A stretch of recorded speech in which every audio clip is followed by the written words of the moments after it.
प्यारे बच्चों, नमस्कार। आइए आज हम क्लास 10 के एक महत्वपूर्ण टॉपिक का अध्ययन करते हैं जिसे कहते हैं मीन। स्टैटिक्स में आप सभी से मीन पूछता है तो मीन को हम ज्ञात करते हैं। देखिए, मीन को पढ़ने के लिए मीन में 3 मेथड का हमें अध्ययन करना है। मीन में कितने मेथड का अध्ययन करना है? 3 तरीकों का अध्ययन करना है। 3 तरीका और पहले सबसे पहले हम देख लें। एक होता है अनग्रुप्ड डाटा। क्या होता है? Ungrouped data. एंड सेकंड जो है वो पढ़ना होता है ग्रुपिंग डाटा। ग्रुपिंग डाटा हमें क्लास 10 में इन दोनों, देखिए वास्तव में हमें क्लास 9 के 10 के जो क्वेश्चंस है इसी बेस पे होते हैं, ग्रुपिंग डाटा पे बेस्ड होते हैं। फिर भी हम जो अध्ययन करते हैं अनग्रुप डाटा का भी अध्ययन कर लेते हैं ताकि हमें क्वेश्चन उस तरीके से पूछते हैं और उस क्वेश्चन का हमें आंसर दे देते हैं। देखिए, हमें एमसीक्यू में अनग्रुपिंग डाटा से भी क्वेश्चन पूछ देते हैं, जैसे एक्स की वैल्यू ज्ञात कीजिए, माध्य ज्ञात कीजिए, मध्यिका की भी आगे बात करेंगे, मध्यिका भी ज्ञात कीजिए। फिलहाल हम अनग्रुपिंग डाटा के क्वेश्चंस लिखते हैं एक और उसको सॉल्व करते हैं। आइए क्वेश्चन देखते हैं। आइए हम एक महत्वपूर्ण क्वेश्चन लिखते हैं। क्वेश्चन है the mean of 297, 310, x, 415, 318, 333, 305, x minus 50, 376 and 400 is 348. Find the value of x. Question कर रहा है कि यदि 297, 310, x 415, 380, 333, 305, x माइनस 50 और 376 और 400 का माध्य 348 हो तो x की वैल्यू ज्ञात कीजिए। हम जानते हैं हमें ज्ञात करना है कि x डैश को हम मीन कहते हैं। क्या कहते हैं? मीन। जो मीन का साइन होता है x पे बार। x dash is equal to sum of all number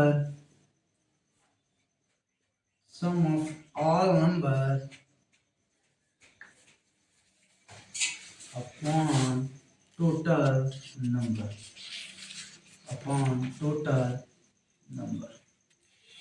अर्थात दिए गए सभी संख्याओं का योग और दी गई टोटल संख्या को रख के हम क्वेश्चन को सॉल्व करते हैं। हम लिखते हैं sum of all number 297 plus 310 plus x plus 415 plus 380 plus 333 plus 305 plus x minus 50 plus 376 plus 400 upon इन सबके यदि हम बटे करेंगे तो हम नंबर को काउंट करते हैं 1 2 3 4 5 6 7 8 9 10 अपॉन 10 और हमें दिया हुआ है x डैश की वैल्यू, मीन भी हमें दिया हुआ है। करा कि इन सबका जब हम सॉल्व करेंगे तो हमें मीन जो प्राप्त होगा वो प्राप्त होगा 348। हम सॉल्व करते हैं 10 इधर भाग के रूप में, उधर जाके मल्टीप्लाई करेगा तो 3480 होगा इज इक्वल टू 297। इन सभी संख्याओं को जोड़ते हैं तो हमें प्राप्त होता है 2766 प्लस x और x 2x is equal to 3480 minus 2766। 2x is equal to हम सब्ट्रैक्ट करते हैं तो हमें प्राप्त होता है 714 प्राप्त होता है। हम सॉल्व करते हैं x, इसको हम सॉल्व करते हैं साइड में, कहता है 2x is equal to 3480 minus 2766। 2x is equal to इसको हम सब्ट्रैक्ट करते हैं तो हमें मिलता है 714। x is equal to 714 upon 2, then x की वैल्यू 2 3 6, 2 5 10, 2 7 50। अर्थात हमें जो x की वैल्यू प्राप्त होती है वो प्राप्त होती है 356। 7 अर्थात x की जो वैल्यू प्राप्त होती है वो हमें 357 प्राप्त होती है। हमें क्वेश्चन फिर से दिखा द मीन ऑफ, हमें 10 संख्याओं का मीन दिया हुआ है 348, 348 दिया हुआ है, हमें x में मीन ज्ञात करना, तो मीन का फॉर्मूला होता है sum of all number upon total number. हम x की वैल्यू 348 रखते हैं और इन सभी संख्याओं को जोड़ के बटे में सभी संख्याओं को काउंट करके लिख देते हैं। हमें यहाँ 10 डिवाइड के रूप में इधर जाकर मल्टीप्लाई होता है तो 3480 प्राप्त होता है और सभी संख्याओं को जोड़ने के बाद 50 को सब्ट्रैक्ट करके 2766 प्लस x और x 2x प्राप्त होता है। 2x equal to 3480 plus minus होता है तो 276 प्राप्त होता है। 2x इक्वल टू 3480 में से 2766 को सब्ट्रैक्ट करते हैं तो हमें 714 प्राप्त होता है। हेंस यहाँ से x की वैल्यू निकालेंगे तो हमें 357 प्राप्त होता है। आप सभी इसको लिख लें या फिर इसका शॉर्ट स्क्रीन ले लें। तो हम देखते हैं मीन।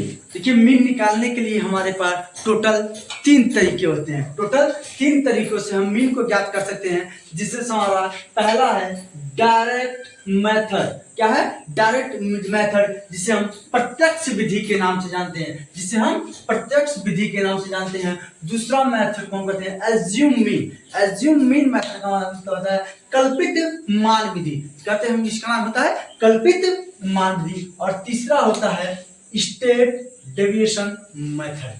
स्टेप डेविएशन मेथड जिसकी हिंदी होती है पग विचलन विधि।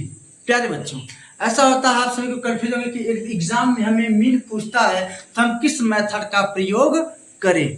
कहने का मतलब है साफ है कि यदि एग्जामिनर आपको देता है कि आप इस विधि से इस क्वेश्चन को सॉल्व करें, तब आप उसी विधि का प्रयोग करेंगे। अन्यथा यदि आपको देता है दिए गए शब्द का मीन ज्ञात कीजिए, फाइंड द मीन, और किसी भी मेथड का नाम नहीं लिखा जाता है, तो तीनों मेथड से जिस भी मेथड से आपको आसान लगता हो, आपको अच्छी तरह से आता हो, उस मेथड से आप ज्ञात कर सकते हैं। आइए हम पढ़ते हैं डायरेक्ट मेथड से क्वेश्चन को सॉल्व करना। हमारे पास एक क्वेश्चन है, दिया हुआ है मार्क। क्या दिया? मार्क 15 नंबर ऑफ विद्यार्थी 5 मार्क, 20 विद्यार्थी 8 मार्क, 21 विद्यार्थी 11 मार्क, 24 विद्यार्थी 20 मार्क। इस तरीके से दिया और लिखा find the average mean by data by the direct method. इसका हम डायरेक्ट मेथड से मान ज्ञात करते हैं। देखिए डायरेक्ट मेथड ज्ञात करने के लिए हमें पता है, हम इसको लिखते हैं x।